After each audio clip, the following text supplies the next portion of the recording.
ദേ കേരളത്തിൽ പുതിയ വിവാദം വന്നിട്ടുണ്ട്. നമുക്ക് പരിശോധിക്കാം. സ്വാഗതം സോഷ്യൽ സയൻസ് പാഠശാലയിലേക്ക്. കേരള രാജ്ഭവനിൽ ലോക പരിസ്ഥിതി ദിനവുമായി ബന്ധപ്പെട്ട ഒരു ചടങ്ങ് സംഘടിപ്പിക്കുന്നു. ഇതിൽ നിന്ന് കൃഷിമന്ത്രി പി പ്രസാദ് വിട്ടുനിൽക്കുന്നു. അതിൻ്റെ കാരണമായി അദ്ദേഹം ചൂണ്ടിക്കാണിക്കുന്നത് അവിടെ ഒരു ചിത്രം ഉപയോഗിച്ചു, ഭാരത് മാതയുടെ ചിത്രം.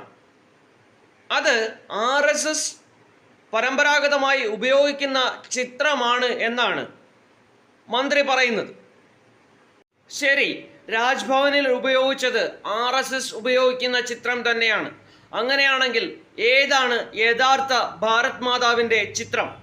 അത് പറയും മുമ്പ് ദേശീയത എന്താണെന്ന് മനസ്സിലാക്കണം. ഒരു രാജ്യത്തെ ജനങ്ങളുടെ ഉള്ളിൽ ഞങ്ങളെല്ലാം ഒന്നാണ് എന്ന ഒരു sense of belongingness, sense of togetherness ഉണ്ടാകുന്നതിനെയാണ് ദേശീയത എന്ന് പറയുന്നത്. ഈ കൺസെപ്റ്റ് നമുക്ക് കാണാൻ സാധിക്കില്ല. കാണാൻ സാധിക്കാത്ത വസ്തുതകളെ നമ്മൾ വിഷ്വലൈസ് ചെയ്യാറുണ്ടല്ലോ. അങ്ങനെ ദേശീയതയെ വിഷ്വലൈസ് ചെയ്തു തുടങ്ങി. നമ്മൾ ഫ്രാൻസിലോട്ട് ചെന്ന് കഴിഞ്ഞാൽ അവർ പിതൃരാജ്യം അല്ലെങ്കിൽ പിതാവ് എന്നുള്ള രീതിയിലാണ് ദേശീയതയെ, അവരുടെ രാജ്യത്തെ വിഷ്വലൈസ് ചെയ്തത്. ലാ പാട്രെ എന്നാണ് അവർ വിളിച്ചിരുന്നത്. എന്നാൽ ഇന്ത്യയിൽ നമ്മൾ വിഷ്വലൈസ് ചെയ്തത് ഭാരതം നമ്മുടെ മാതാവാണ്, നമ്മുടെ രാജ്യം നമ്മുടെ മാതാവാണ് എന്ന രീതിയിലാണ്. സാഹിത്യം, നാടോടി ഗാനങ്ങൾ, ചിത്രങ്ങൾ, മറ്റ് ചിഹ്നങ്ങൾ എന്നിവയൊക്കെ ഉപയോഗിച്ച് നമ്മൾ ദേശീയതയെ വിഷ്വലൈസ് ചെയ്തിട്ടുണ്ട്.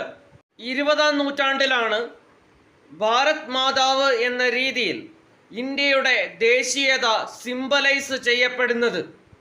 ബങ്കിം ചന്ദ്ര ചതോപാധ്യായയുടെ വന്ദേ മാതരം വാക്കുകളിലൂടെ ഭാരത് മാതാവിനെ വർണ്ണിച്ചു നൽകി.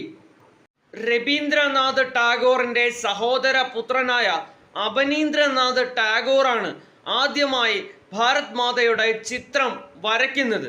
1905 ഇത്. ശാന്തയായ ദൈവിക ഭാവത്തോടു കൂടി നിലനിൽക്കുന്ന ഒരു ഭാരത് മാതയായിരുന്നു ഇത്. 4 കൈകളുള്ള ഒരു രൂപം. അവനീന്ദ്രനാഥ ടാഗോറിന് ശേഷം പലരും ഭാരത് മാതാവിനെ ചിത്രീകരിച്ചു. ത്രിശൂലവും ഏന്തി ആനയുടെയും സിംഹത്തിൻ്റെയും സമീപത്ത് നിൽക്കുന്ന ശക്തി സ്വരൂപിണിയായ ചിത്രീകരണങ്ങൾ ഏറെ ഉണ്ടായി. നമ്മുടെ ദേശീയ നേതാക്കളിൽ പലരും ഈ ചിത്രങ്ങളെ നെഞ്ചോട് ചേർത്ത് വച്ചു. ജവഹർലാൽ നെഹ്റു ഭാരത് മാതാവിൻ്റെ ചിത്രം നെഞ്ചോട് ചേർത്ത് വച്ചിരിക്കുന്ന ചിത്രം ഇവിടെ നൽകിയിട്ടുള്ളത് കാണുക.